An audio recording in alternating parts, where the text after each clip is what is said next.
Está salvando, está gravando. Ok. Ok. Boa noite, boas-vindas a quem nos assiste.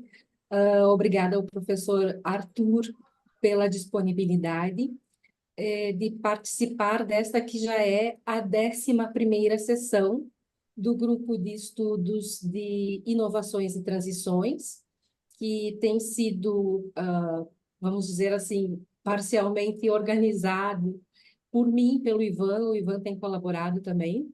Nós temos discutido, a cada 2 meses nos reunimos para discutir alguma temática relacionada a esta questão tão pertinente, tão atual e tão complexa, que é a transição, ou que são as transições, as mudanças sociotécnicas, enfim, os processos de transformação da sociedade. Tá?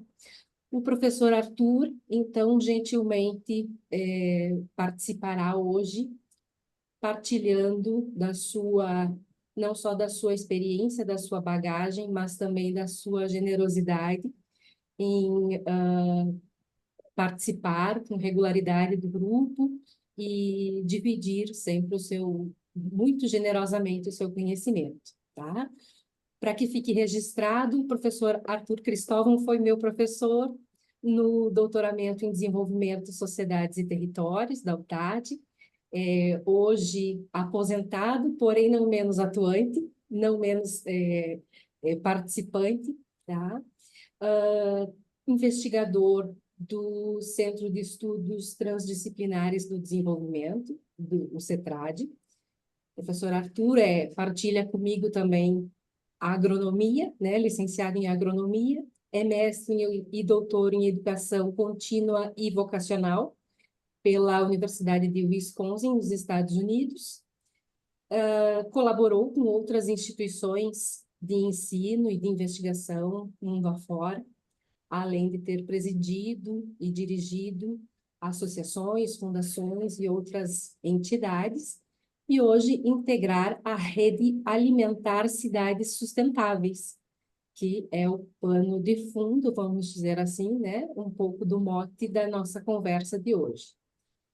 Com o tema, vamos mudar o sistema alimentar, da insustentabilidade aos processos de transição. O professor Arthur vai partilhar experiências empíricas, das quais tem vivenciado também, né, professor Arthur? E nos contar um pouco, enfim, dos aspectos dos ganhos, das perdas, né, dos aspectos mais fáceis, mais complexos, mais difíceis, dessas transições para sistemas alimentares mais territoriais e, portanto, mais sustentáveis. Falei tudo, não falei tudo a respeito dessa figura, desta pessoa, mas passo a palavra ao professor Arthur, então, para que inicie a sua apresentação, a sua partilha.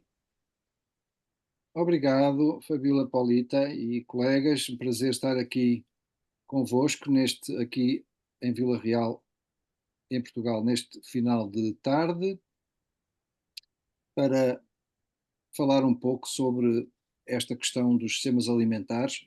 Como a Fabíola disse, eu tenho participado nos últimos tempos na rede e agora também a Associação Alimentar Cidades Sustentáveis, e isso também me tem permitido ter um conhecimento das múltiplas iniciativas que se têm, na verdade, multiplicado, não só em Portugal, mas de uma forma mais geral aqui na Europa e no mundo, certamente. Nós temos organizado também bastantes webinars nos últimos anos e que nos têm permitido ter um pouco o conhecimento de muitas experiências. A própria Rede Alimentar Cidades Sustentáveis fez, não talvez aqui há 2 anos, a rede é relativamente recente, um levantamento de iniciativas que está publicado e que está acessível no site. Pois na apresentação o site vai aparecer e esse levantamento não está atualizado. Hoje existem seguramente muito mais coisas. eu na apresentação, eu vou partilhar convosco e depois também fica gravado, não é? Mas se precisarem também posso enviar-vos a apresentação sem qualquer problema. Ora, eu creio que estão a vê-la. Sim. Sim, professor, estamos vendo. Ok, Estamos vendo a então, apresentação. como a Paulita disse, vamos mudar o sistema alimentar. Aqui é uma pergunta retórica, mas a verdade, a convicção que cada vez mais pessoas, instituições, até governos têm é de que é fundamental mudar o sistema alimentar e, e por isso estão em curso a níveis diferentes iniciativas que visam exatamente essa transição. Eu aqui neste primeiro slide, vocês podem ver de facto nos 17 Objetivos do Desenvolvimento Sustentável, as questões da agricultura e do sistema alimentar de uma forma geral estão particularmente ligadas com estes quatro que aqui aparecem: a fome zero e a agricultura sustentável, a redução das desigualdades, a ação contra a mudança global do clima e o consumo e a produção sustentáveis. E por isso aqui os coloquei. Vamos lá ver, como é que eu vou mudar isto? Como é que eu vou mudar? Já estou a ver. Vou mudar aqui. Ok. Portanto, dar-vos, em primeiro lugar, talvez passar de uma forma mais rápida este primeiro ponto, sistema alimentar global e os desafios da sustentabilidade, uma vez que são aspectos que já são conhecidos de muitos de nós, ou, certamente. Depois falar um pouco então dos movimentos, dos diferentes movimentos e dos seus objetivos para a transição para um sistema alimentar sustentável. Este conceito que começou a ganhar relevância, este conceito de uma só saúde, começou a ganhar relevância em particular no período da pandemia e após a pandemia. Depois fazer aqui uma breve referência sobretudo às políticas europeias e aos seus progressos e recuos e momentos de dúvida e de recuo até, como eu disse. E depois, finalmente, então, dar alguns exemplos de pactos, declarações, redes, projetos, como eu há pouco referi, se têm multiplicado um pouco por todo o mundo, envolvendo uma grande diversidade de atores.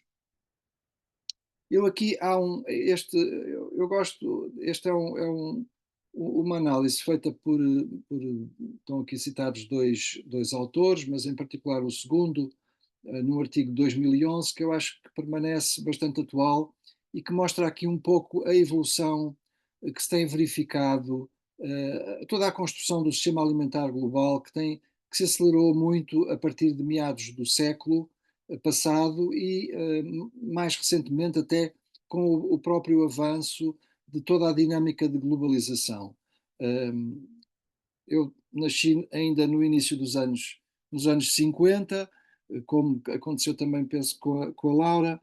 Ainda somos testemunhas de uma agricultura muito diferente, mas de uma forma geral, e quando falamos do mundo mais desenvolvido, nós temos a partir dos anos 50, a grande difusão da agricultura industrial, não é? Com toda a utilização de uma diversidade de recursos chamados recursos modernos, ou da modernização da agricultura, os fertilizantes, por aí afora. Portanto, temos aqui o início, de facto, de um processo de mudança extremamente forte, que é muito acelerado a partir dos anos 80, com aspectos que estão aqui citados, mas eu destacaria, por exemplo, a liberalização do comércio agrícola, o grande poder das empresas agroalimentares e as empresas associadas ao fator de produção, e por vezes as empresas juntam as duas dimensões, a grande revolução da distribuição, que na verdade, quem olha, por exemplo, para o caso de Portugal, é uma revolução que acontece bastante mais recentemente, particularmente na verdade, a partir dos anos 80, mas que também se acelerou bastante, com grandes conglomerados ligados à distribuição alimentar. Aspectos como a concentração da posse da terra, que já se verificava antes e que tem evoluído. Depois, os recursos, esta preocupação esta pressão sobre os recursos naturais que naturalmente são decrescentes, e depois o surgimento também neste período de movimentos de oposição, de movimentos que vêm a pôr em causa o sistema ou o regime alimentar global. Aqui esta foto talvez não se consiga, este slide talvez não se consiga ver muito bem todos os pormenores, mas que apresenta o sistema alimentar na sua complexidade, em que no centro, no fundo, temos as cadeias alimentares, que vão desde os produtores até passando pela a produção, portanto, naturalmente, a transformação, a distribuição, toda a logística, os consumidores, as questões da gestão dos resíduos, também a parte da investigação e do desenvolvimento tecnológico ligado à cadeia alimentar, mas depois a cadeia alimentar, na verdade, tem uma forte ligação com todas as outras dimensões que são aqui colocadas, nomeadamente a economia, o comércio, e como há pouco já referi, a liberalização do comércio, mas o comércio, a questão do emprego, que é hoje uma questão crítica, até ligada à própria agricultura em muitos sítios. Depois há a ligação à parte das políticas, naturalmente as políticas ligadas à agricultura, toda a legislação, os subsídios, a saúde, essa consciência que de facto há uma proximidade muito grande, uma relação muito próxima entre o que comemos e aquilo que é a nossa saúde e o nosso bem-estar, as questões ambientais, nem vale a pena aqui comentar mais, e depois também a ligação com a dimensão sociedade, os aspectos culturais, as questões de género, as questões da educação, as questões dos modos de vida, enfim, de facto, o sistema alimentar este slide, que é retirado do Center for Food Policy, é de facto uma boa imagem da complexidade do sistema alimentar.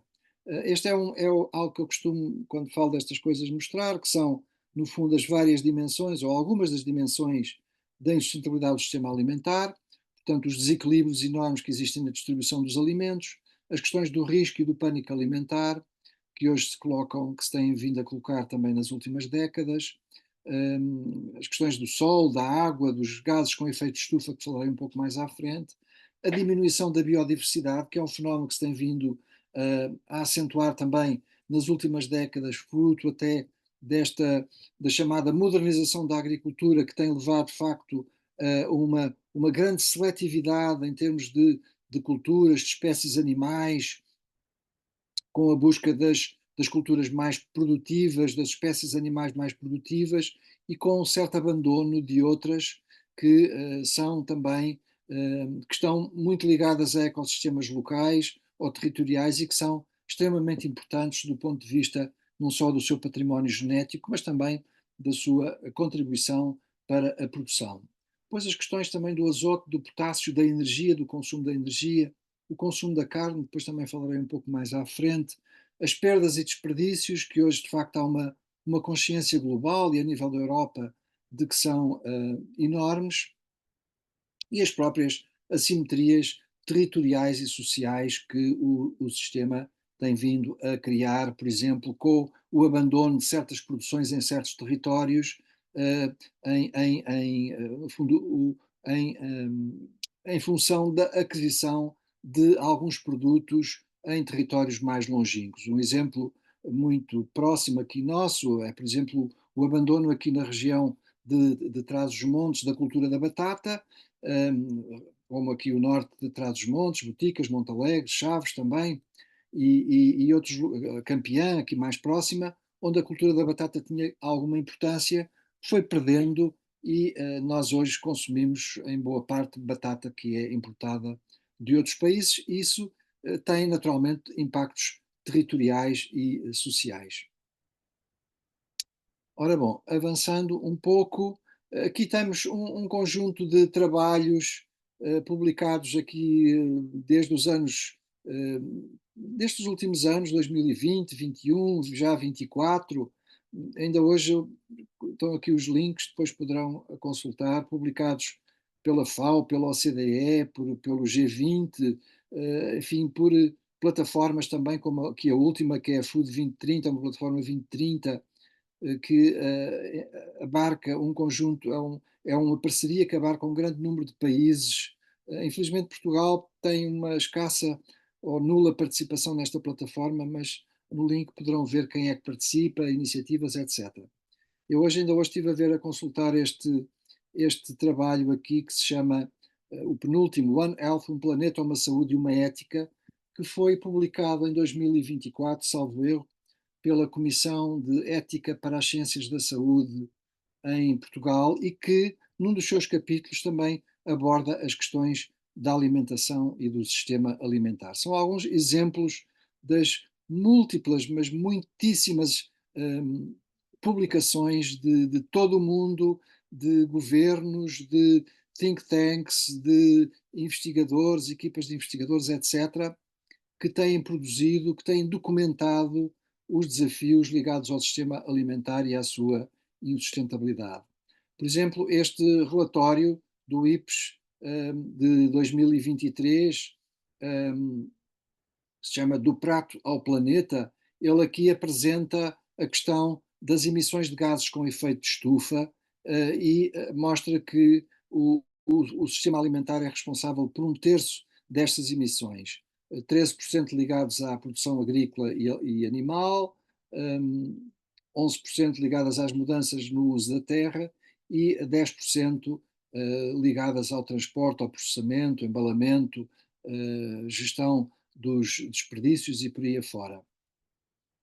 E no slide 5 apresentam-se também alguns possíveis impactos de ações que poderiam originar reduções expressivas nas emissões de gases com efeito de estufas, nomeadamente 18% de redução se houvesse uma mudança no sentido de melhores práticas de produção, e hoje tem vindo a ganhar uma grande expressão toda a questão da agroecologia. Aliás, vamos ter até um congresso aqui em Viseu, salvo erro agora em novembro, sobre essa matéria da agroecologia, um congresso mundial.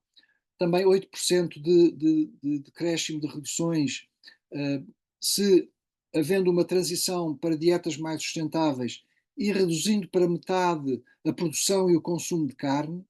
E, na verdade, esta é uma preocupação que tem vindo a ser expressa em muitas publicações e que afeta, sobretudo, muitos países, alguns países em desenvolvimento, onde tem havido um aumento do poder de compra da população, e esse aumento do poder de compra tem originado um crescimento do consumo de proteínas de origem animal. O caso do Brasil, da China, entre outros países. Enquanto que noutros países, nomeadamente aqui a nível da Europa, em vários países, tem havido alguma tendência para o decréscimo do consumo de produto de proteína animal. E depois também 8% de redução no caso de se reduzissem a metade as perdas e os desperdícios alimentares. Bom, isto para vos dar aqui, de uma forma rápida, alguma panorâmica das críticas e dos desafios ligados à insustentabilidade do sistema alimentar global. Bom, fruto disto, como há pouco vimos, a partir dos anos 80, mas talvez com maior intensidade, já nos anos 2000, uma crítica forte ao sistema alimentar global, com o aparecimento de movimentos alimentares um pouco por todo o mundo, e movimentos alimentares que têm particularmente posto a tónica nesta questão das relações entre produtores e consumidores, no fundo, numa certa reconstrução de produção destas relações que de alguma forma foram perdidas nas últimas décadas, com o alargamento das cadeias de alimentares e, sobretudo, a distância, o aparecimento no circuito de distribuição alimentar de novos agentes. E, portanto, o alongamento da cadeia entre a produção e o consumo, que em muitos casos pode chegar aos milhares de quilómetros. Portanto, como eu disse, dezenas de milhares de movimentos sociais, muito centrados na agricultura e alimentação, por vezes localizados, com uma tendência para para se expandirem. Nós hoje, por exemplo, em Portugal, nós passamos de iniciativas que tinham muito a ver com municípios para iniciativas que hoje estão a agregar vários municípios. Por exemplo, na área metropolitana de Lisboa, que já falarei um bocadinho mais à frente, na área metropolitana do Porto, no Algarve, no seu conjunto, no Algarve, não é no município X ou Y, é o Algarve no seu conjunto. Portanto, estamos a assistir, no caso português, mas não só, a iniciativas que passaram de localizadas para mais regionalizadas. Mas persistem naturalmente e existem movimentos muito pequenos e muito fragmentados, movimentos que têm motivações e suportes e pressupostos e focos muito diversos, vão desde a reforma agrária à soberania alimentar, à democracia alimentar, enfim, estão aí listados todo um conjunto de slogans que estão por detrás do surgimento destes movimentos: justiça alimentar, direito aos alimentos, agricultura sustentável, agroecologia, agricultura cívica, comércio justo, o slow food, os produtos locais, dietas sustentáveis, o consumo ético responsável, a cidadania alimentar, enfim, há um número infindável de designações que têm aparecido aqui no léxico da contestação ao sistema alimentar global. O slow food é um movimento muito conhecido, também com uma relativa fraca implantação em Portugal. Ele nasce na Itália, no norte da Itália, e esta é uma declaração, esta declaração do clima slow food é uma declaração que foi assinada recentemente, está aqui também o link, depois podem acessar. O slow food organiza, salvo erro, todos os anos uma iniciativa em Turim que eu acho que vale a pena visitar, que é uma grande montra da alimentação sustentável em todo o mundo, em vários pavilhões, representando todos os cantos do mundo. Muito interessante, eu tive a oportunidade de lá estar já 2 vezes e de conhecer um pouco aquilo que são estas iniciativas a nível global. Como eu disse, esta questão da ligação entre produtores e consumidores é uma questão que, de facto, tem mobilizado uma grande parte destes movimentos, com iniciativas como a agricultura apoiada pela comunidade, que tem designações muito diferentes em vários locais, em vários contextos. No nosso caso, temos utilizado, por exemplo, a rede AMAP, que já falarei um bocadinho mais à frente. No Japão, o Teikei, o CSA nos Estados Unidos, os grupos de compra solidários, GAS, Akiso Solidário na Itália, a AMAP também em França, a venda de cabazes por produtores biológicos ou por pequenas empresas, o caso do Prova em Portugal, uma certa reanimação ou reativação ou dinamização de mercados locais de venda direta e também as feiras de agricultura biológica que existem em Lisboa, no Funchal, enfim, em vários locais. Também as cooperativas de consumo, as hortas urbanas, têm sido urbanas, comunitárias, sociais, etc., que têm sido muito dinamizadas pelos municípios. As questões do abastecimento de cantinas escolares, de hospitais, de IPSS, através de processos de contratação pública que visam, no fundo, dinamizar a compra local de produtos agrícolas, o abastecimento local, agrícolas e também produtos de origem biológica. Os conselhos alimentares locais, também hoje com presença em todo o mundo, as lojas de quinta, os restaurantes quilómetro zero, enfim, há todo um conjunto amplo de iniciativas que têm, de facto, este objetivo de ligar, aproximar produtores e consumidores. Depois, uma referência muito breve a este conceito da abordagem Uma Só Saúde, que resulta, no fundo, da percepção que hoje é muito clara de que nós não podemos desligar a saúde animal, da saúde ambiental e da saúde humana, portanto, tudo isto está ligado. E esta fundação Barilla aqui está aqui em baixo estão os links para alguns destes documentos A Fundação Barilla, que é uma fundação italiana ligada às massas Barilla, que estão aí no mercado, que alguns de vocês conhecerão, produziu mesmo aquilo que eles chamam a dupla pirâmide, que é uma pirâmide que, no fundo, procura mostrar a relação entre a saúde pessoal, a nossa saúde pessoal e o impacto no clima. Como veem aqui, nós, na base da pirâmide da saúde pessoal, temos um consumo maior de produtos originários nos cereais, frutas, hortícolas, legumes, etc., com um menor impacto no ambiente, não é? Portanto, uma base maior de consumo, um espectro e uma quantidade maior de consumo de alimentos deste tipo origina um menor impacto no ambiente, e um consumo maior de produtos de origem animal acaba por ter um maior impacto no ambiente, nomeadamente o consumo de carnes vermelhas, de queijos, de carnes processadas, portanto, chouriços, embutidos, tudo isso, de peixes, etc, etc. Penso que é um gráfico interessante. Bom, uma breve referência às políticas da União Europeia. Como sabem, na União Europeia foi em 2004 definido este Pacto Ecológico Europeu. O Pacto Ecológico Europeu, no fundo, é um pacote de políticas que vão desde o clima à biodiversidade, à estratégia do prado ao prato, portanto, no fundo, a política agrícola, também a estratégias e outros mecanismos ligados à agricultura, às energias, à mobilidade, etc.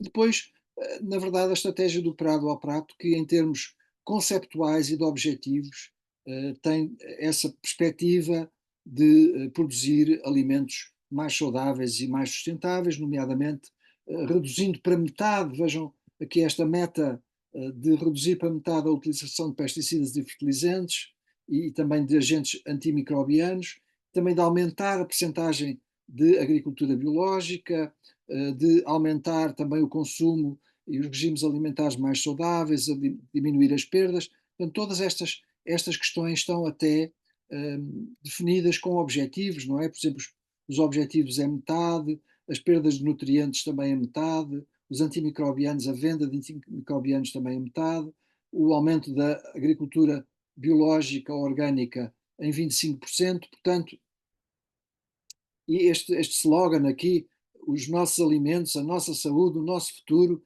que traduz de facto esta ideia de uma só saúde.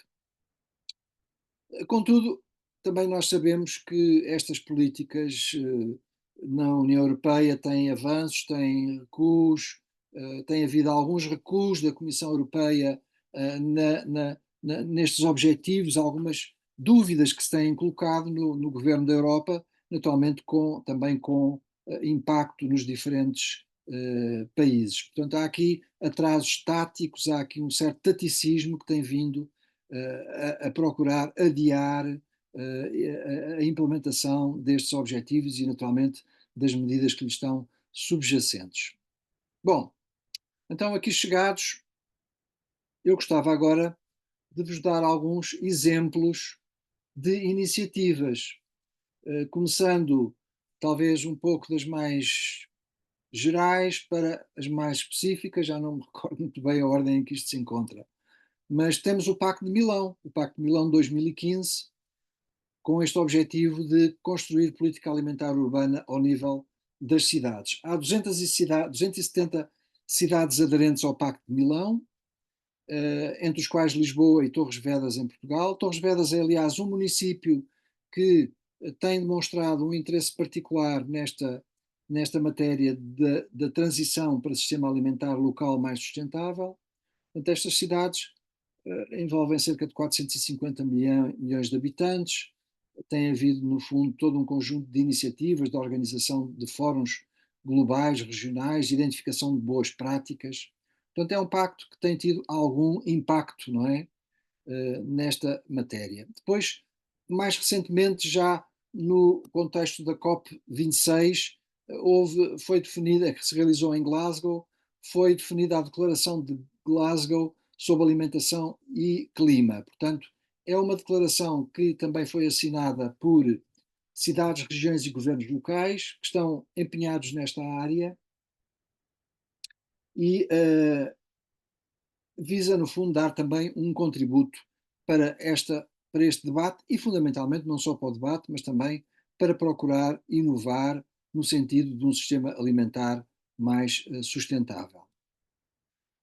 Redes e projetos. Referindo aqui redes e projetos, já falámos aqui há pouco, da Alimentar Cidades Sustentáveis, que na verdade surgiu como uma rede, mas que atualmente também é uma associação, permanece como uma rede, como um Google Group, como um grupo Google, de partilha de documentos, de ideias, e transformou-se então numa associação mais recentemente, e esta associação, no fundo, agrega atores que estão ligados aos municípios, associações, que estão ligados à academia, investigadores, etc., e promove, no fundo, todo um trabalho de reflexão e também de ação ligado à promoção de uma visão holística do sistema alimentar. A associação tem dois grupos de trabalho, um grupo ligado à governança, políticas públicas e estratégia, e um grupo ligado às iniciativas territoriais de transição alimentar. Este último eu tenho vindo a coordenar. Tem aí também o link da AXA, e se tiverem interesse podem se associar, não é caro, tem uma cota relativamente baixa.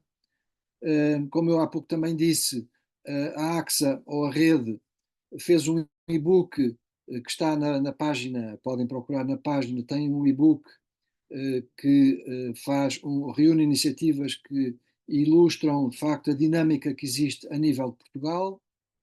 A rede AMAP também é uma rede interessante, está ligada à Regenerar, a rede portuguesa da agroecologia solidária. Portanto, é um ponto de encontro de produtores e de consumidores, com núcleos diversos, sobretudo aqui a norte, mais em torno do Porto, mas também no Alentejo. A AMAP quer dizer Associação para a Manutenção da Agricultura de Proximidade.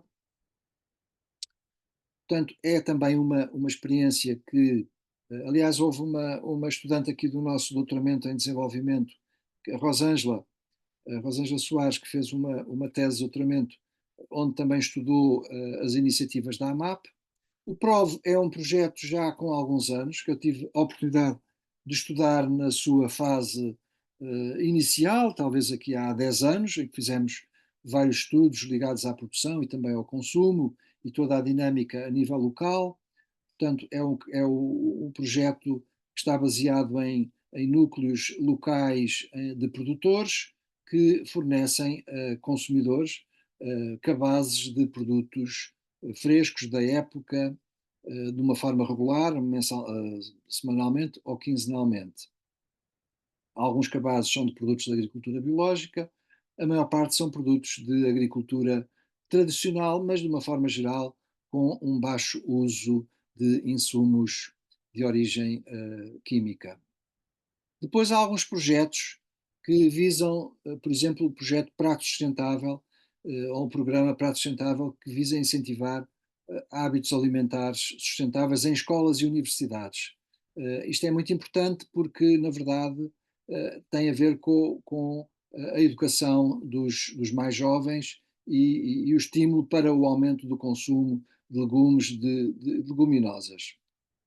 O Prato Sustentável é um outro projeto que tem também estes fundamentos de combate à crise climática, à melhoria dos hábitos alimentares, também do ponto de vista até económico, promover refeições de base vegetal que têm normalmente um custo inferior às refeições convencionais de carne e peixe, e também diminuir, no fundo, por razões também aqui de ordem ética que têm a ver com a morte de animais para alimentação dos humanos. O prato certo, há vários pratos, não é o prato sustentável. O prato sustentável, agora vamos falar do prato certo. O prato certo tem também a ver com a promoção de uma alimentação. Este é um projeto dinamizado no Algarve, tem a ver com uma alimentação saborosa, saudável, económica, a dieta mediterrânica, portanto, a própria, o divulgar de receitas que estão inspiradas em produtos sazonais, a promoção do estilo de vida mediterrâneo, do consumo de proximidade, etc.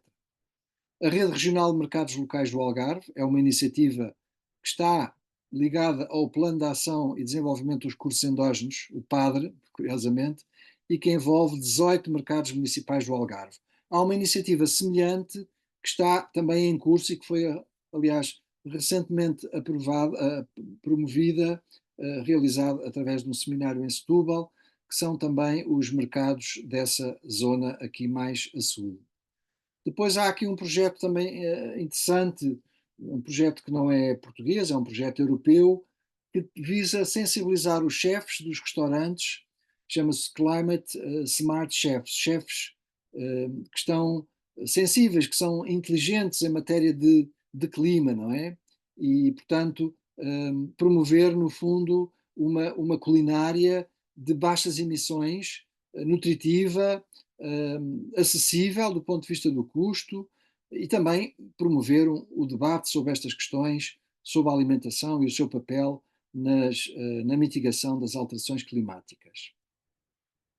Há um projeto, agora estamos aqui numa escala que já deixou de ser meramente local, é um projeto da área AML, a Área Metropolitana de Lisboa, que é o Food Link, Rede para a Transição Alimentar na Área Metropolitana de Lisboa. Portanto, cá está novamente esta ideia de promoção de um sistema alimentar inclusivo, resiliente, seguro. Tem 4 eixos aqui: a organização da produção, a organização da distribuição, do consumo e a valorização dos resíduos alimentares. Este programa partiu de um diagnóstico muito fino. Aliás, ele foi apresentado por uma das investigadoras que está ligada a esta dinâmica, a Rosário Oliveira, do ICS, do Instituto de Ciências Sociais de Lisboa. Ela fez aqui o ano passado, em novembro, aqui num webinar que nós realizámos aqui na UTAD. Ela apresentou este projeto, partiu também de um diagnóstico ao nível da produção, da distribuição, etc. E tem já, podem consultar no site também, um conjunto de ações já no terreno. Bom, basicamente era isto que eu queria partilhar convosco. Poderia apresentar aqui muitos mais projetos que estão em curso, por exemplo, em Montemor Novo, em Castelo Branco, lembrar-me de municípios aqui portugueses, também no Funchal, Montemor Novo, Funchal, também aqui mais a norte, salvo erro, nos Arcos de Valdevez. Eu ia dizer isso, Arcos talvez, onde eu resido, há essa iniciativa da utilização de produtos locais nas cantinas escolares. Sim. Para já ainda é só ao nível da carne da cachena e em dias muito reduzidos ainda, mas há esse esforço. Há pelo menos esse esforço e essa comunicação. Já começa a haver também esse trabalho de educação para a cidadania alimentar. Portanto, há muitos exemplos. Eu aqui procurei restringir um pouco também para não. E para além, e poderíamos também, naturalmente, ir para as iniciativas mais a nível europeu, não é? Hoje em dia, através, nomeadamente, do Horizonte, do programa de investigação, o Horizonte, agora já não sei se é 2020, o que é, já estou perdido com os números, mas o programa do Horizonte, acho que é 2020, tem um conjunto muito amplo e há também a nível a nível europeu um grupo de trabalho que está ligado exatamente a todos estes processos de transição alimentar para sistemas mais sustentáveis. E aqui fico. Agora, questões que queiram colocar, outros exemplos. Obrigada, professor Arthur, por esta compilação, vamos dizer assim, primeiro de conceitos e depois também de práticas, né, de exemplos práticos. Eu perdi um pouco a noção ali da população que é já, vamos dizer, afetada, né, positivamente por esses projetos. O senhor apresentou uma das lâminas, uma das apresentações tinha já uma métrica assim. Sim, era o caso do Pacto de Milão, que tinha 450 milhões, que representavam, no fundo, as cidades que estavam envolvidas à época em que eu consultei. Poderá ter havido aqui alguma alteração. Na verdade, Sim. também é que alguns destes projetos de transição como o caso aqui da área metropolitana de Lisboa, até do Algarve e até em alguns municípios, eles não conseguem, dada até a própria complexidade do sistema alimentar, eles não conseguem tocar em todos os aspectos, que vão desde a produção até ao consumo, e as questões do desperdício alimentar e por aí afora. E por vezes eles começam numa ponta, começam, por exemplo, com as escolas, começam com os processos de aquisição de alimentos locais a partir para as cantinas escolares, ou para cantinas de outro tipo de instituições, e pela sensibilização, mais ações de consciencialização e de sensibilização da população. Portanto, atendendo, como eu disse, à própria complexidade do sistema, por vezes há alguma dificuldade de atacar em todos os pontos. Mas nós também sabemos que há muitas iniciativas que partem de outros lados e que têm, por exemplo, a ver com a promoção da agricultura mais numa base agroecológica ou biológica. Portanto, há alguma confluência que, aliás, por exemplo, nos Arcos, já desde a longa data, todo o interesse por produtos locais, o feijão, o milho, etc. Eu lembro-me de trabalhos, Sara, até feitos pelo Agostinho Carvalho aqui há muitos anos, e outros, se calhar também participaste, Sim, de levantou. levantamento de variedades locais e de procura de Sim, sim. promoção de consumo, etc. Exato, esse level começou a ser levantado por essa equipa de um projeto em 96, em que foi dado algum destaque a alguns produtos que tinham um enorme valor, não só agronómico, como alimentar, como social, como económico.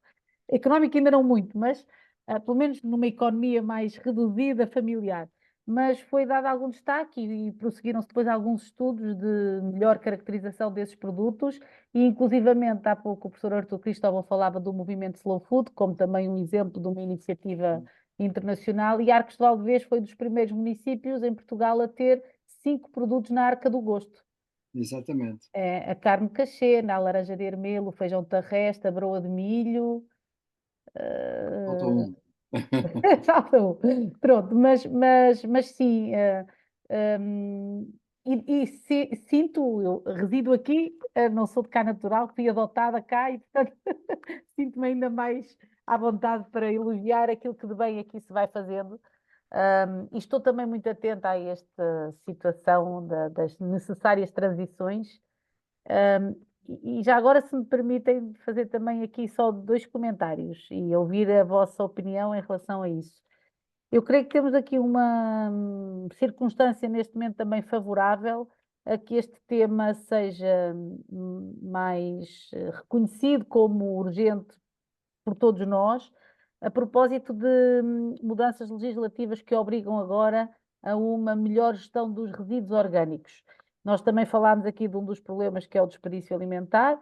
Nem todos os resíduos orgânicos são desperdício alimentar, portanto, aquilo que se chama os biorresíduos e que agora, pelo menos no setor Horeca, eles têm de fazer a separação desses resíduos e o seu encaminhamento para valorização.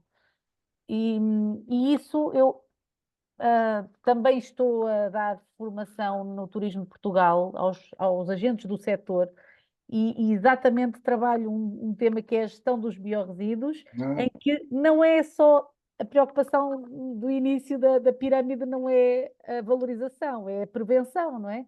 E sinto que há aqui uma oportunidade grande para nós reforçarmos a importância de todos termos uma melhor atitude perante os alimentos e isso leva-nos também a falar da sua escolha, não só do seu aproveitamento quando os preparamos para a alimentação, mas da sua escolha, de haver uma maior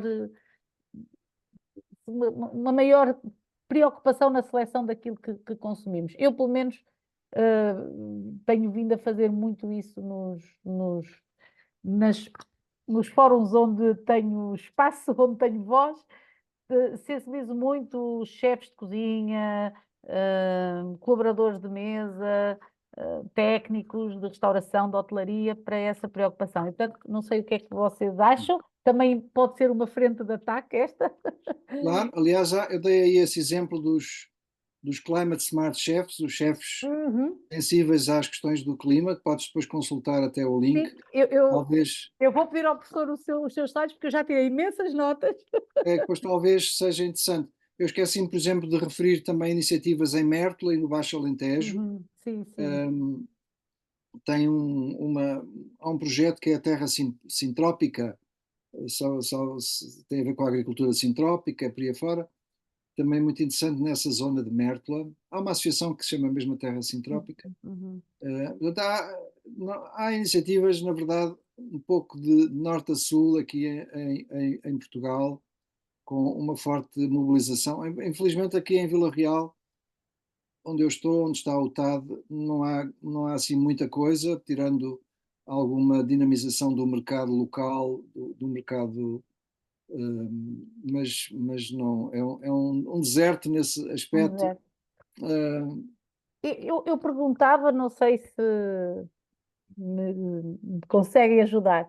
Hum, Conseguiriam identificar políticas públicas que possamos considerar promotoras destas transições? Eu sei que da estratégia do Prado ao Prato, enfim, temos os planos de ação depois para a agricultura biológica, temos tudo isso transposto em planos e estratégias e afins. Mas eu pergunto em relação a medidas específicas, se têm ideia de como é que isso está a ser tratado em termos de algo que vincule e que promova estas transições. Pois no pacote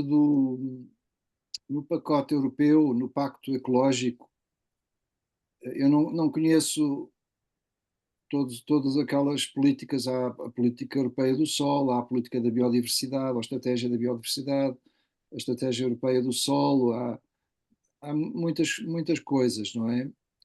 A própria, o próprio PEPAC, não é? PEPAC é assim uma coisa monstruosa com tantas medidas e que, enfim, que eu já o percorri assim folheando, mas também existem certamente aí coisas ligadas aos circuitos curtos, à biodiversidade, por aí afora. Ao nível das associações líder, as associações líder têm vindo que estão ligadas ao programa, à DLBC, o Desenvolvimento Local de Base Comunitária, têm apoiado também muitas coisas como o PROV e outras coisas ligadas sobretudo a essa relação produtores-consumidores, circuitos curtos, etc. Agricultura biológica também. Portanto, há também aí algum trabalho. Há associações que têm sido bastante ativas nessa matéria da DLBC, como é o caso da Inloco, no Algarve, que está muito envolvida numa série de projetos de transição. Eles poderão, talvez fazendo esse contacto com algumas associações, eles possam depois indicar onde é que estão a beber, não é? Quando falamos de políticas, também falamos de fontes de apoio, de financiamento específicas, não é? Sim, sim, sim. Onde é que eles estão a beber para poder realizar as ações que estão a realizar. Estou convicto também que o próprio PRR, chamado PRR, este Plano de Recuperação e Resiliência, também há para aí muita coisa. É provável que há seguramente uma plataforma onde se podem consultar os projetos financiados, etc. Mas o PRR também é seguramente uma fonte de financiamento, porque o PRR também tem muita matéria ligada à transição, não é? Às transições, transição climática, a transição Energética. digital, energética, por aí afora. Portanto, acredito que haja aí também matéria, não é? Uhum. E para não Olha, monopolizar a desculpa. conversa, eu ia só colocar mais uma questão aqui para uma reflexão conjunta. Claro que quando falamos em redução do consumo de carne, compreendo-a perfeitamente e sei de que é que falamos, contudo, tenho sempre alguma preocupação que a mensagem seja sentida como um bocadinho mais fundamentalista e E isso preocupa-me pelo facto de nós termos aqui 16 raças autóctones de bovinos em Portugal, continental e ilhas, e muitas delas, a maior parte, produzidas em sistemas extensivos e, portanto, onde se calhar a pegada ecológica destes animais até é negativa, porque ajudam a garantir alguns serviços de ecossistema dessas áreas da agrosilvopastorícia, que lhes servem de base, ajudam a manter territórios rurais que estão a braços com o despovoamento, ajudam também a manter algumas dessas atividades económicas que ainda fixam as pessoas aí. E por isso deixo aqui essa minha preocupação de quando falamos da redução do consumo de carne, preferir sempre fazer este parênteses. Não é tanto a sua natureza, se é vegetal, se é animal, mas o seu modo de origem, o seu local de produção terão muito mais significado, não é? E ainda hoje, num exercício de avaliação com os alunos do turismo, futuros chefes de cozinha, falávamos da carne bovina e muitos deles erraram lá uma pergunta na ficha, porque eu dizia-lhes exatamente assim: eu se calhar tenho uma pegada ecológica mais reduzida se consumir 150 gramas de uma carne cachena, que é produzida aqui a meia dúzia de quilómetros de mim, do que se eu consumir um abacate ou um hambúrguer de soja, vá, para termos proteína, um hambúrguer de soja vindo do Brasil. Pronto, e às vezes porque é preciso contextualizarmos um bocadinho, sobretudo os jovens que podem, enfim, ter assim uma tendência mais de uma adesão mais inconsequente a a um determinado movimento.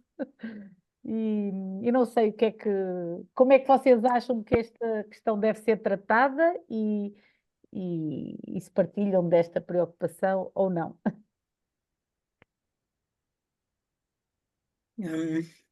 Esta tua apresentação era tão importante que chegasse aos estudantes da agronómica, Artur. Eu também não conhecia muitos destes grupos. Aliás, falaste aí no Castelo Branco, que me poderá interessar particularmente, se depois pudesse avançar. Eu concordo com esta aproximação da Sara relativamente ao reduzir o consumo de carne. Eu estou numa fase em que eu comia muita carne e eles, basicamente o que dizem é que como um passarinho, portanto não tenho o direito de crucificar os outros.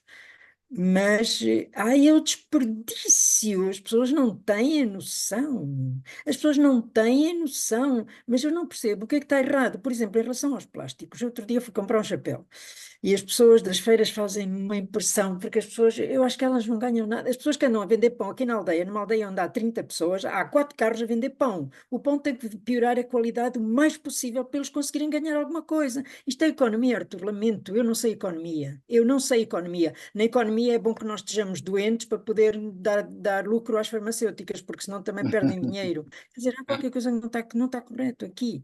Agora, por exemplo, em relação aos plásticos, é uma coisa que me doeu. Porque assim, já se tinha avançado muito mais. Outro dia fui comprar um chapéu e depois os senhores, coitados, estava o casal a tentar vender, até fomos a Santarém, e o senhor, depois a senhora vendeu-me o chapéu, ela não estava a conseguir vender nada, eu depois passei pelo cavalheiro e disse, olha, já comprei um chapéu à sua senhora. Ai, mas não leva o saco de plástico, porque ela já tinha dito, e eu disse, não, desculpe, a bem dos seus filhos. E ele, ai, muito obrigado. Opa, doeu-me tanto, porque essas pessoas sabem que é importante quem está a vender, mas se não forem, não puserem a porcaria do saco, ninguém lhe compra. O que é que está errado, por favor? Não se deitar com carne fora, ter aqueles pratos, antigamente era, porque era uma altura de muita fome, e as pessoas tinham que ter o prato cheio. Eu vou comer aos restaurantes agora, como só uma sopa e depois uma sobremesa, porque eu digo, eu não aguento, porque o prato que me põe havia meias doses, não há meias doses. Outro dia tive que comer, fui a Castelo Branco, porque houve lá uma iniciativa dos colegas na área da olivicultura, e eles puseram-me um prato que eu não consegui, quer dizer, depois o senhor da cozinha chegou e disse assim, ai, mas não comeu nada. Eu disse, não, eu já não preciso de comer, mas porquê que não há meias doses? Antigamente havia, eu não gosto nada de dizer antigamente, mas eu acho que já tivemos, Artur, desculpa, eu acho que nos nossos 30, 40, 50 anos, agora diz que os 70 são 50, portanto ainda estamos nos 50, havia outras iniciativas e que se perdeu. O que é que se perdeu? Mas também havia uma extensão rural que não há. Os agricultores não têm apoios, o meu irmão consegue fazer porque ele é pronto, vai tendo e vai formando e vai não sei o quê, não há. O que é que está, onde é que está a economia?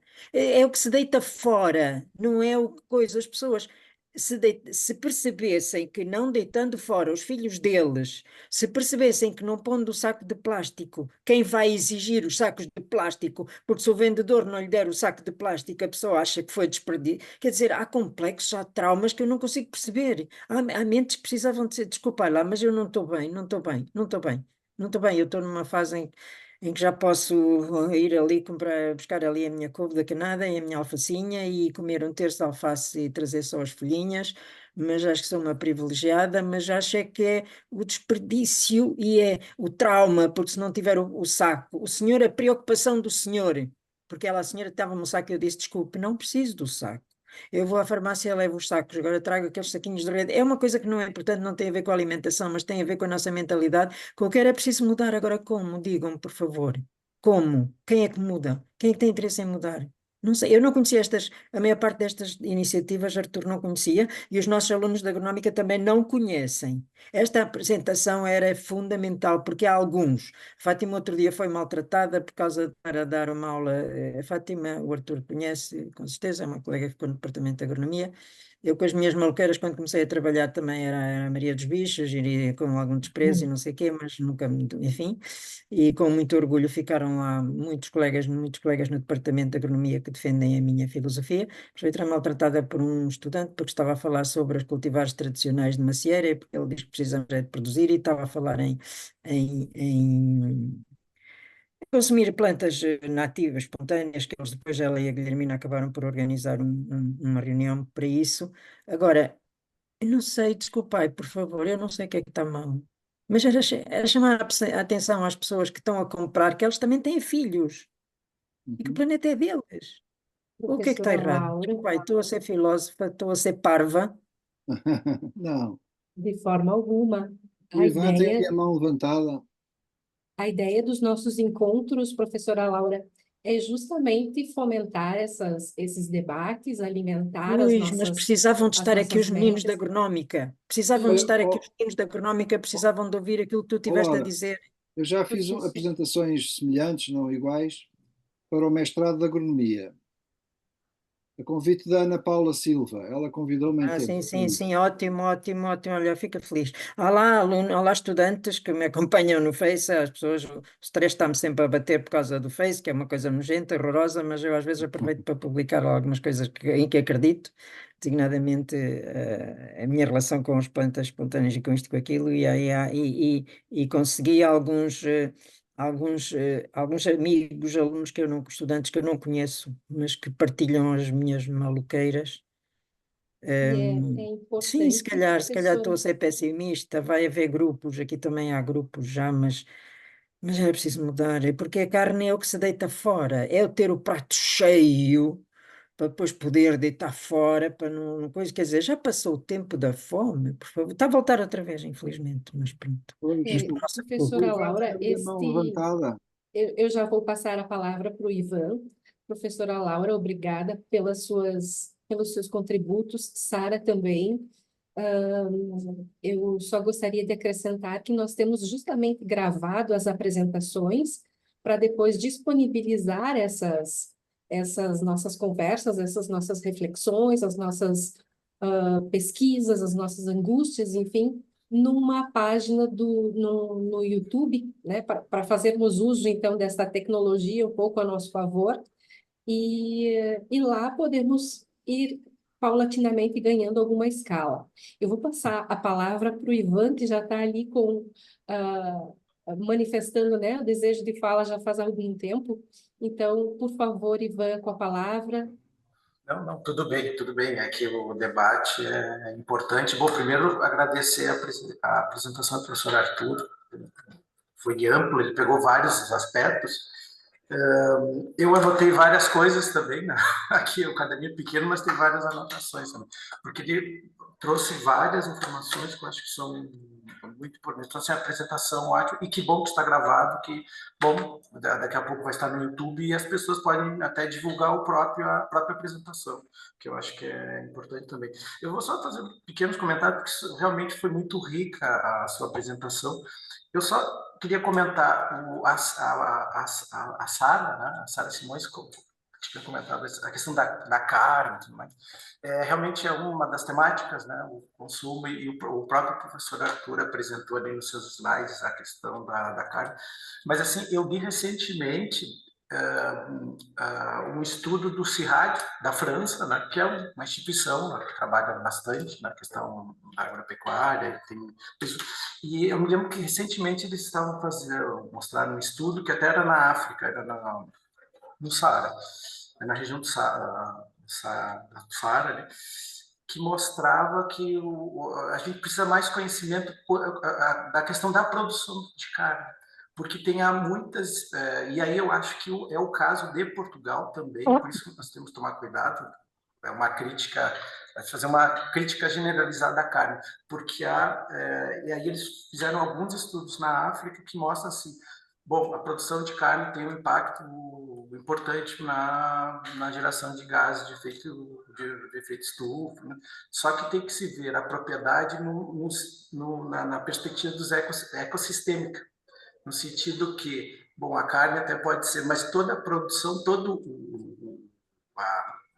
a prática da produção ali, ela é sustentável. Então, eles fizeram um estudo, e são muito recentes, e aparentemente inéditos, isso faz poucos meses, e eles mostram que essa produção de carne é altamente sustentável. Se você fizer a análise ecossistêmica, quer dizer, toda a prática é sustentável. A carne não é exatamente a produção de carne, mas, assim, no seu conjunto, ela é diferente da produção industrial de carne, que aí é um impacto ambiental muito grande. Então, no caso, e eu acho que isso seria importantíssimo fazer esse tipo de investigação em Portugal, porque talvez algumas produções de carne em Portugal sejam altamente sustentáveis em função do ecossistema, da perspectiva ecossistêmica, então que ele não causa um impacto tão forte se for levado em conta toda a propriedade, todo o sistema de produção. E ele fez duas perguntas, né, para o professor Arthur, e fazer comentários, porque realmente talvez sejam perguntas que são muito amplas. Eu achei muito interessante a questão da abordagem que você fez dos sistemas globais alimentares, né, que nessas últimas décadas ele vem se fortalecendo muito. Eu, pessoalmente, trabalho com um processo de inovação. Eu não sou especialista em sistemas agroalimentares, estou entrando mais nessa temática aqui na Universidade do Porto, mas eu trabalho com processos de inovação. Quando você fala de concentração, de desigualdades na questão das inovações, sobretudo inovações tecnológicas, é super concentrado, tanto é que nós temos a entrada de multinacionais como Microsoft, Google, IBM, Amazon estão entrando. Eles estão entrando na agricultura, no setor agropecuário estão entrando com muita força, com toda a questão das tecnologias digitais. Então, até que ponto isso traz algumas oportunidades interessantes para os agricultores e até mesmo para os consumidores, mas também traz alguns problemas. Eu não sei se você tem algum comentário sobre isso. E a outra questão, não, que você faça, e até os outros colegas também, eu acho que foi a Sara que comentou também sobre, bom, e as políticas, ou alguém fez uma pergunta sobre políticas, né? E aí as políticas estão funcionando, porque eu vejo, e eu acho que a questão sobretudo, políticas governamentais, políticas públicas, são essenciais, porque você mostra vários exemplos, né? Várias experiências, que são interessantes, são importantes, mas, claro, para a questão global, ambiental, diríamos assim, isso tem que escalar, isso tem que ser mais gente envolvida. E aí, dentro disso, é interessante ver nesses 2, 3 meses atrás, ou bem recentemente, nós tivemos as manifestações dos agricultores aqui na Europa. E uma das temáticas, mesmo aqui de Portugal, mas diversas partes da Europa, os agricultores reclamando, e um dos pontos de crítica era os Objetivos de Desenvolvimento Sustentável, toda a discussão ambiental, que vai contra tudo isso que nós estamos apresentando. Eu acho que muitos consumidores não gostaram disso, ou ficam numa situação de, não, mas como os agricultores não querem, acham que a agroecologia, a produção agrícola sustentável é um empecilho, é um problema para eles. E aí então temos essa questão que eu acho que é essencial, que vai ao encontro, vai ao encontro da ideia que a Laura comentava de isso as pessoas, a cidadania, a sociedade tem que ser consciente de como essas temáticas, tudo isso que você apresentou hoje, são tópicos, aspectos essenciais para a sociedade e bom para a humanidade, digamos assim. Mas novamente agradeço a apresentação, muito boa, muito interessante. Obrigado. Eu posso, não sei se há mais alguma questão, mas eu posso comentar estas que foram aqui colocadas, que me parecem muito relevantes e que agradeço. Eu talvez, em relação àquilo que disse a Laura, ela não gosta de dizer o antigamente, no meu tempo e tal, mas na verdade as coisas mudaram neste plano. Por exemplo, alguns aspectos que vêm da minha própria observação nos últimos quase 70 anos, não é? No passado havia muito mais venda a granel, a venda a granel dominava. Hoje é tudo empacotado, não é? E isso, desde logo, além de gerar uma enorme produção de plásticos e de papel, etc., que vai para o lixo ou para reciclar, havia muita venda a granel. E isso tinha efeitos também no desperdício, porque as pessoas compravam aquela quantidade que achavam que precisavam. Hoje têm que comprar 1 quilo, ou 2 quilos, ou 1 litro. Portanto, o leite, por exemplo, podia-se comprar 1/4 de litro, porque o leiteiro trazia as medidas, 1/4 de litro, de meio litro, de 1 litro, não é? As pessoas compravam o que precisavam, não é? Depois, a alimentação era mais cara também. A alimentação pesava mais nos orçamentos familiares. Um efeito que, no fundo, as políticas e a PAC, nomeadamente, tiveram foi que nós hoje, bem, a gente, na verdade, hoje quando vamos ao mercado e aos supermercados, achamos que está tudo muito caro. Pêssegos a 3, 4 euros e alperces, e no outro dia vi nésperas a 7 euros. Nésperas a 7 euros, como é que é possível? Bom, mas na verdade a alimentação de uma forma geral era mais cara, o que levava a que as pessoas tinham muito mais preocupação também numa boa gestão dos recursos alimentares. E por outro lado, aproveitava-se tudo. Eu lembro-me quando era miúdo, tudo que se comprava e os restos de um dia para o outro, também se aproveitava para as galinhas, porque as pessoas tinham galinhas, tinham coelhos, tinham. E por outro lado também, os frescos duravam mais, porque eram produzidos na proximidade. Nós hoje compramos uma alface, aqui por exemplo no Pingo Doce, aqui ao pé, compramos uma alface e ela dura relativamente pouco tempo, porque se ela viesse aqui de uma horta, eu por acaso não compro essas coisas no Pingo Doce, mas se viesse aqui de uma horta aqui a 3, 4 quilómetros de Vila Real, ela provavelmente durava mais. Portanto, há aí alguns fatores de facto que pesam e que têm impacto no desperdício e dos alimentos. Sobre a questão da carne, na verdade, nós porque é que comemos carne? Comemos carne, para já, nós comemos cultura, não é? E nós comemos carne porque há uma tradição de produção e de consumo de carne. Comemos, mas nos últimos anos tem havido de facto algum movimento até com a própria produção destas tendências vegetarianas, vegan e estas tendências alimentares que têm vindo não são novas, não é? O vegetarianismo é uma coisa que tem século ou mais, não é? Ou o veganismo é talvez mais recente. Mas porquê é que as pessoas não consomem carne? Têm que ultrapassar as questões culturais, porque elas são muito fortes. Não consomem por questões económicas, ou consomem menos. Não consomem por questões de saúde, e hoje não é incomum ouvir o médico dizer: a senhora não devia comer galinha, devia carnes brancas por causa do ácido úrico, ou não devia comer carnes vermelhas por causa do colesterol, ou não sei do quê, é muito comum os médicos fazerem hoje alguma ligação entre os alimentos e a saúde. Depois há um terceiro elemento também no consumo de carne, que tem a ver com questões éticas. E hoje, por exemplo, no veganismo está muito presente essa ideia de matar animais. Eu não tenho que hum, não tenho que viver com essa situação de milhares de animais que são, milhões de animais que são mortos diariamente. Eu não estou a falar da cachena ou disto, daquilo que são tudo minudências, não é? Estou a falar da carne que é produzida intensivamente, dos milhares, dos milhões de frangos, dos milhões de coelhos, dos milhões de vacas, que são porcos que são mortos diariamente, com métodos que, enfim, alguns de vocês já visitaram um matadouro, sabem o que é. Portanto, há questões éticas que também hoje começam a pesar muito em algumas tendências de consumo alimentar. Mas eu continuo a acreditar que as questões fundamentais têm a ver com a cultura. E daí, de facto, é muito difícil.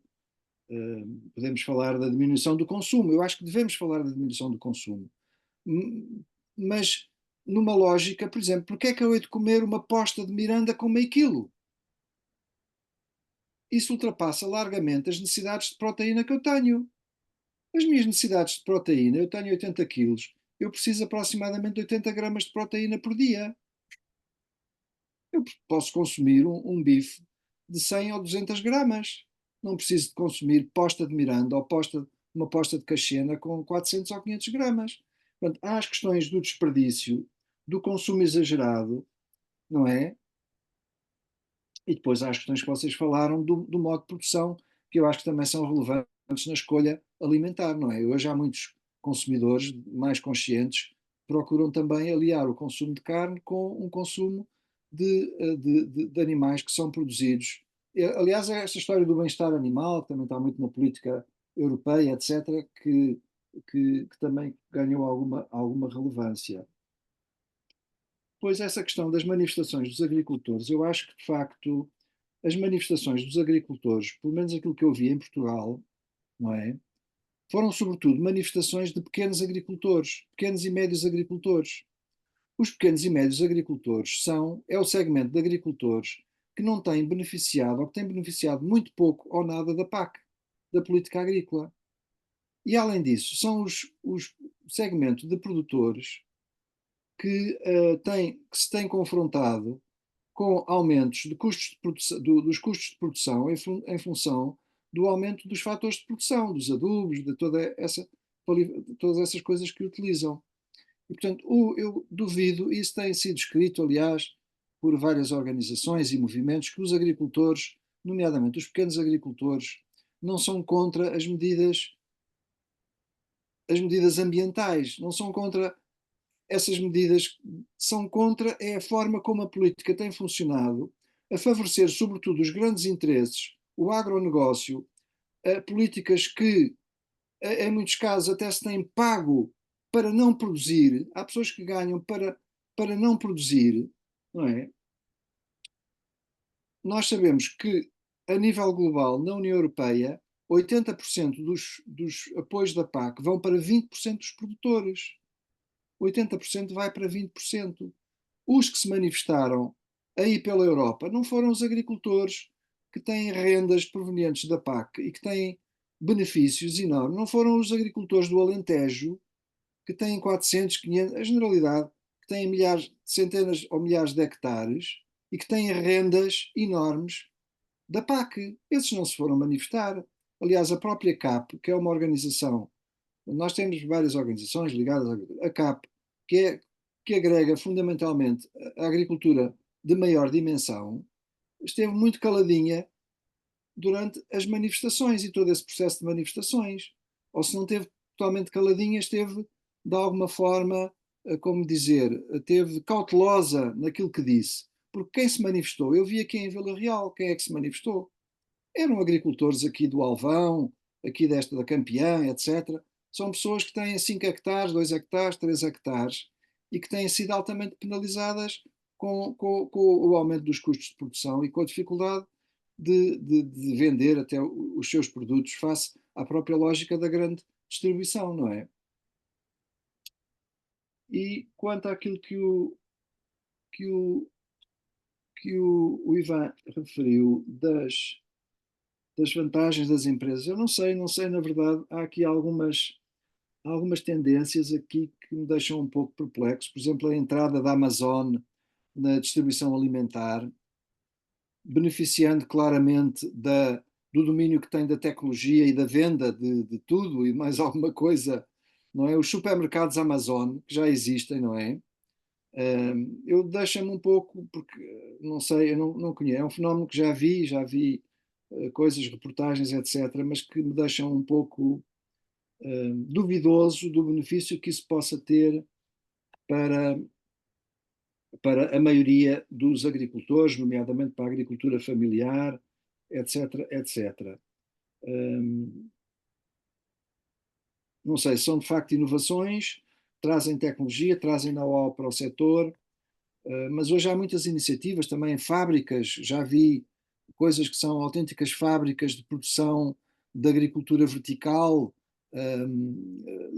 produção de hortícolas em estufas gigantescas, com sistemas tecnológicos altamente, como é que dizer, é quase uma agricultura desterritorializada, não é?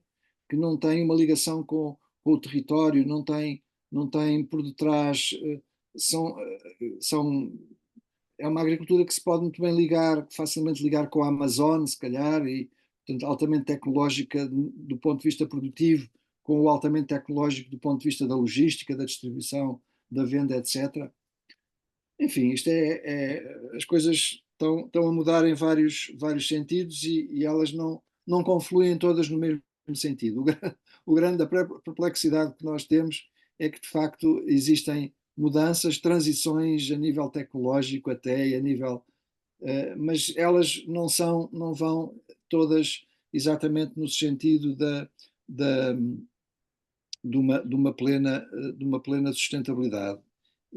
Mas temos que continuar a observar, a analisar, para isso que de alguma forma servem os académicos, temos que continuar a perceber para onde é que vamos e a dar algumas pistas para onde é que podemos ir. Obrigada, professor Arthur. Eu gostaria de deixar aqui a palavra para últimos questionamentos. Já estamos às 8h30 e se algum dos participantes ainda tem alguma questão a fazer para o professor Arthur. Então, fica aberto este intervalo. Eu peço desculpas pelo meu equívoco em relação aos fusos horários. Se calhar no Brasil já está... nós estamos aqui no horário de verão e no Brasil saímos do horário de verão. Então, foi uma falha minha. Peço desculpas por esse descompasso. Eu pus aí uma nota, se quiserem, vão naturalmente poder ver a gravação, mas se quiserem a apresentação, podem mandar-me um e-mail, eu também vos farei chegar a apresentação e tenho centenas de documentos, de estudos sobre esta matéria e fui aqui um pouco seletivo. Depois a Laura posso-te mandar sobre o projeto em Castelo Branco, Obrigada. Sim. Ok. Professor Arthur, só para lembrar aqui aos colegas que nós temos uma pasta também partilhada, eu vou pedir para que o professor Arthur me envie esta apresentação, por gentileza, que nós vamos gradativamente nutrindo esta pasta também com materiais, e ela está aberta para que todos possam ir lá beber, mas também nutrir, já que falamos de alimentos, né, para também ir lá nutrir esta pasta partilhada de materiais, tá? Eu vou apresentar a Sara também, a professora Laura Torres também, a este recurso. E se, portanto, não existem mais questões, eu gostaria de fazer as últimas aqui, professor Arthur, para irmos nos encaminhando para o final. Primeiramente, desconhecia muitos dos conceitos que o senhor trouxe hoje, uma só saúde, dupla pirâmide, eu não estava familiarizada com essas ideias, e pronto, são também pontos onde podemos ir nos embasar. Também gostei de uma imagem ilustrativa do sistema alimentar que o senhor mostrou e que demonstra toda a complexidade dessa engrenagem, o quão complexa nós deixamos essa engrenagem, né? Porque ela também não surge do acaso, não surge do nada. Então, ela foi resultado de muitas transformações e escolhas que nós fizemos também, né? Então, ela foi resultado de uma transição, talvez não uma transição planejada, não uma transição plenamente desejada por todos, né? Mas ela foi, este sistema alimentar, tal como vemos, ele foi construção, foi resultado de uma transição também. O que nos coloca agora, justamente, é a insustentabilidade disso que construímos e o desejo, a necessidade, a vontade, enfim, de tentar tornar mais sustentável ou fazer novos processos de transição para este sistema agroalimentar, né? Como foi muito bem falado, nós somos 8 bilhões, eu acho, né, de seres humanos no mundo. Por que o sistema agroalimentar está tão em ênfase, né? Está tão em relevo, tem tanto relevo na discussão sobre a sustentabilidade? Porque nós somos 8 bilhões de seres humanos que se alimentam não somente uma vez por dia, né?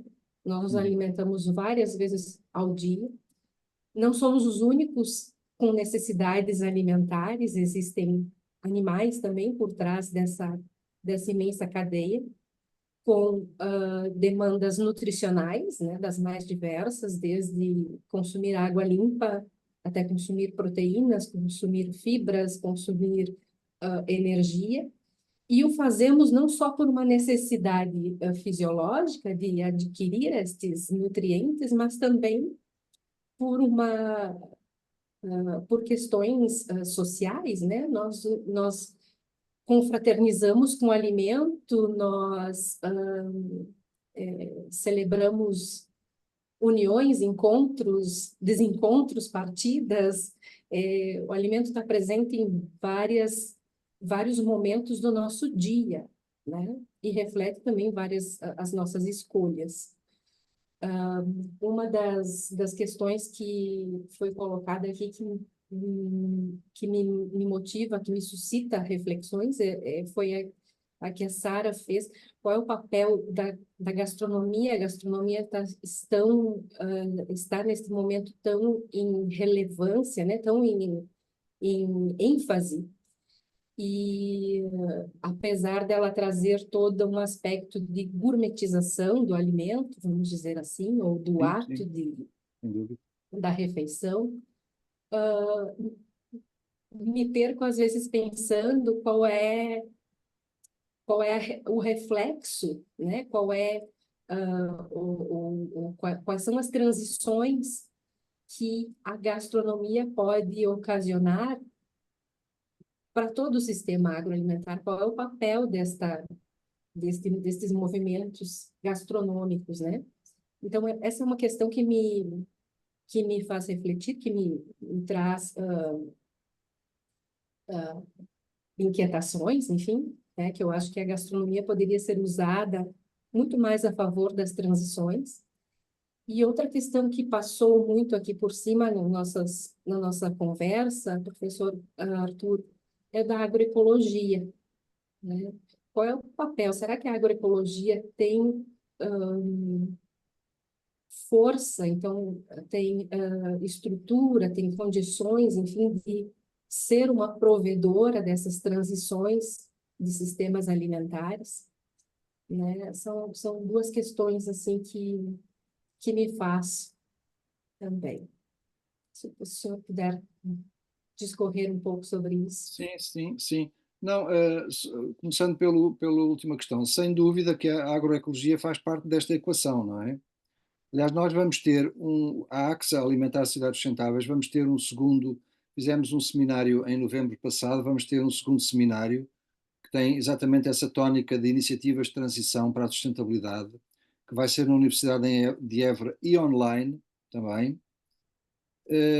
E nesse seminário nós vamos dar um enfoque, uma atenção particular à agroecologia, que naturalmente está mais ligada à produção, embora, como sabem, provavelmente a agroecologia é um conceito mais amplo, mais sistémico, não é? Que vê as questões da agricultura de uma perspectiva mais alargada. Portanto, sem dúvida que há aí uma resposta. Depois, a questão da gourmetização. Eu acho que os chefes.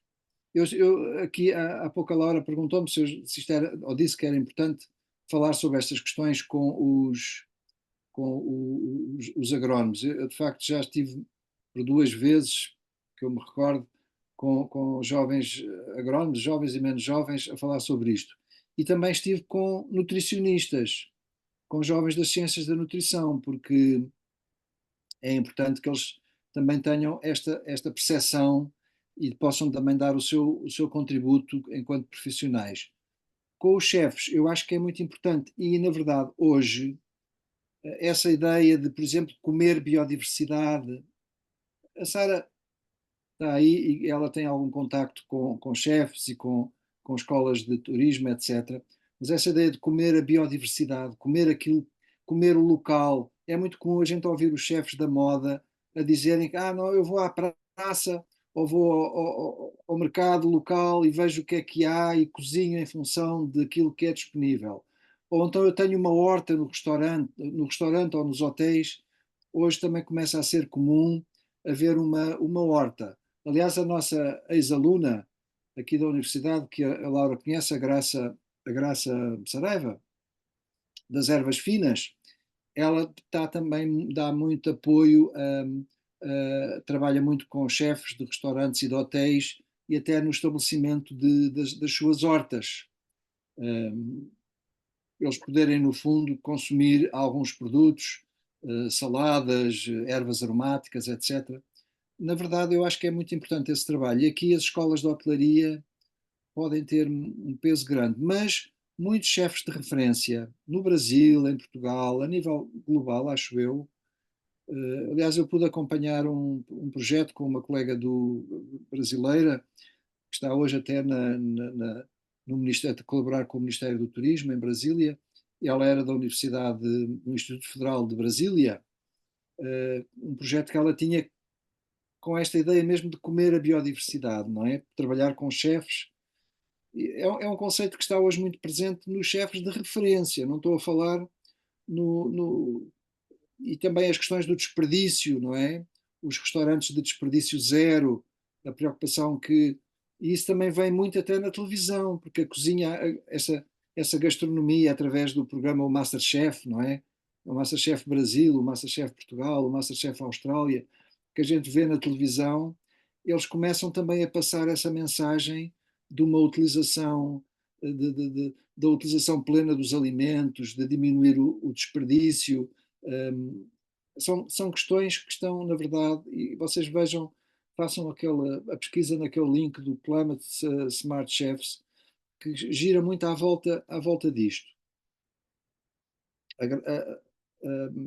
A Sara levantou outra vez a mão. Sara, tem que ser breve, que eu já estou a precisar de me alimentar. Sim, exato, todos nós. É breve e é mesmo só mais esta nota, reforçando o que o professor dizia, do recente interesse que também os chefes de cozinha têm sobre o tema e que é moda, e portanto aproveitemos esta moda que é boa. Inclusivamente a organização de grande reconhecimento no mundo da restauração, que é a Michelin, criou a Estrela Verde em Portugal. A Estrela Verde, que não implica que o restaurante seja distinguido com as outras estrelas que são distintivas da grande qualidade daquilo que é servido, mas os restaurantes podem conseguir ser reconhecidos pelas suas boas práticas em termos de sustentabilidade. Em Portugal nós temos 5, que este ano temos 5 restaurantes com estrela verde Michelin, que é, digamos, a máxima distinção, ou pelo menos a mais conceituada no meio, e é muito interessante. Eu depois também posso enviar à Fabíola alguma informação do que esses restaurantes estão a fazer para terem alcançado esse mérito, não é? E vai tudo neste sentido, a compra local, o quilómetro zero, o desperdício zero. Em Portugal, quem começou assim a lançar ou teve mais visibilidade num negócio ligado à restauração sem caixote de lixo, era assim que eles se apresentavam, foi um restaurante em Campo de Ourique, em Lisboa, o Kitchen Dates. Eles abriram, mas infelizmente em outubro de 2019 foram depois obrigados a fechar com a pandemia. E agora são outra coisa, mas trabalham na literacia alimentar e são consultores. Sim. E estão aí. Portanto, vejo sempre o copo meio cheio, vejo sempre, e hoje agrada-me bastante esta sessão, não só pelas caras que conheço e que revejo, mas porque o professor Artur trouxe aqui muita esperança, mostrando tanta coisa que se está a fazer. E as mudanças são assim, não é? Passo a passo, e eu acho que estamos a dar os passos certos. Obrigada. Obrigada, Sara. Esse é o horário que o professor Artur vai jantar, eu já sei. Então, desejo um bom jantar ao professor Artur e um bom jantar a todos. Não havendo mais questões, eu quero agradecer por essa, enfim, pela cordialidade, Artur, de partilhar todo esse arcabouço conosco, que mais uma vez eu enfatizo, fica à disposição na página, né, no YouTube, depois eu partilho o acesso com todos, e também nesse material, nessa pasta de materiais partilhados que temos. E quero agradecer a presença da professora Laura Torres também, que muito me agrada revê-la e que muito engrandece nosso grupo, nosso encontro. Também agradecer ao professor Ivan, sempre pelo apoio técnico para as sessões e também partilha de conteúdo. A minha mãe tentou se agregar ao nosso grupo hoje também, a partir lá do Brasil, porque a ideia é que a gente vá também gradativamente incorporando o público não acadêmico para as nossas conversas, porque as transições não dizem respeito só à academia, mas à sociedade, né, como um todo. E, portanto, olha, quero agradecer mais uma vez. Nós voltamos a nos encontrar em agosto, estamos nos encontrando a cada 2 meses, se não for inconveniente, eu até gostaria de saber a opinião de todos, porque agosto aqui é um mês de férias, né? E um mês agosto, muito quente, então... É melhor em setembro, agosto vai ser difícil. É mais difícil, né, Portugal professor é Artur? difícil. Pronto. Então, se calhar nos vemos em setembro. Eu enviarei por e-mail a agenda da próxima reunião, o tema, o convidado, enfim. E, mais uma vez, agradeço por mais esse momento de aprendizagem, mais esse momento de semear e colher, e desejando, então, a todos uma boa noite, um bom descanso e um bom jantar. Com Obrigado. boas Um abraço escolhas, a com todos, escolhas a sustentáveis. todas. Boa Até noite, logo. obrigada. Uma boa Até noite. logo. Boa Obrigado. noite. Obrigado.